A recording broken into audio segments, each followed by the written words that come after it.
हम यहाँ ना गांव का खेत, माँ पिताजी को छोड़कर शहर नहीं जा सकते।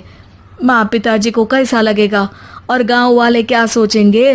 ये कहकर मुकेश सोने चला जाता है और अंजलि की गांव वालों द्वारा बुराई का सिलसिला बहुत दिनों तक चलता ही रहता है। लेकिन अंजलि गुस्सा ना दिखाते हुए समझदारी से काम लेती है। बारिश का मौसम चालू हो जाता है। जोरदार बारिश से पूरे गांव में हाहाकार मच जाता है। दुर्गा नदी में बाढ़ आ जाती है और बाढ़ का पानी पूरे गांव की फसल तबाह कर देता है। फसल की ये हालत देखकर गांव वाले निराश हो जाते हैं और बात तो यहाँ तक पहुँच जाती है कि कुछ लोग तो अंजलि को इस सब का दोषी ठहरा देते हैं। अरे पूरी फसल तबाह हो गई, पता नहीं किसकी नजर लग गई है।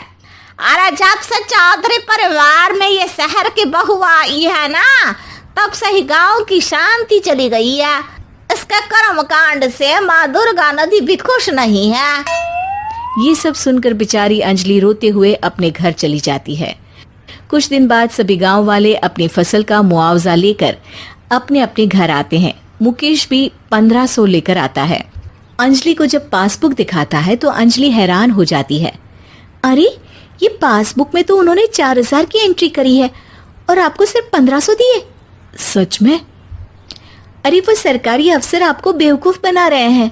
सरकार की तरफ से हमें 4000 मिले हैं, लेकिन बाकी का सारा पैसा खुद ही खा रहे हैं। आप लोग के अनपढ़ होने का फायदा उठा रहे हैं। ये सब सुनकर मुकेश परेशान हो जाता है, लेकिन अंजलि उसे हिम्मत से काम लेने को कहती है और सुबह होते ही मुकेश को पंचायत कार्यालय ले जाती है और साथ में गांव के और लोगों को भी। आप सरकारी बाबू क्या गांव के लोगों को बेवकूफ समझते हैं? आपको क्या लगता है ये पढ़े लिखे नहीं है तो आप कुछ भी मनमानी करेंगे? ये बेचारे दिन रात इतनी मेहनत करते हैं, ये हमारे अन्नदाता हैं और आप इनके साथ ऐसा धोखा करते हैं। अरे क्या बके जा रही है ये लड़की, किस धोखे की बात कर रही है? अपने कांड करके नदी माँ को नाराज करके हमारा नुकसान करके इसे चैन नहीं मिला क्या?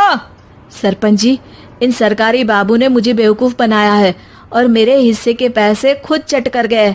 बस ये सुनते ही सरपंच वहां से दुम दबाकर भाग जाता है। पता चलता है कि जनपद अधिकारियों ने गांव के सरपंच के साथ मिलकर सबके साथ धोखा किया है।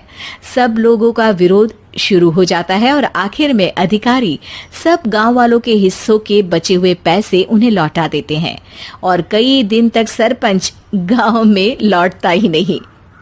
अंजलि, तुम नहीं होती तो हम गांव वालों को तो पता ही नहीं चलता कि ये हमें हर बार बेवकूफ बनाते हैं। हाँ हाँ अंजलि बेटी, हमें माफ कर दो। हम सब तुम्हें बुरा भला कहते रहे, लेकिन तुमने ही आज हमें बेवकूफ बनाने से बचाया है। हमें तुम पर गर्व है बेटी। अब समझ आया कि सरपंच तुमसे नहीं, तुम्हारे पढ़े लिखे होने से नफरत करता था। क्यों ना इस बार हम अंजलि को ही सरपंच पद के लिए चुन ले?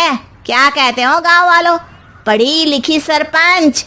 बस पूरा गांव अंजलि के लिए ताली बजाता है और अंजलि की सास उसे खुशी से गले लगा लेती है।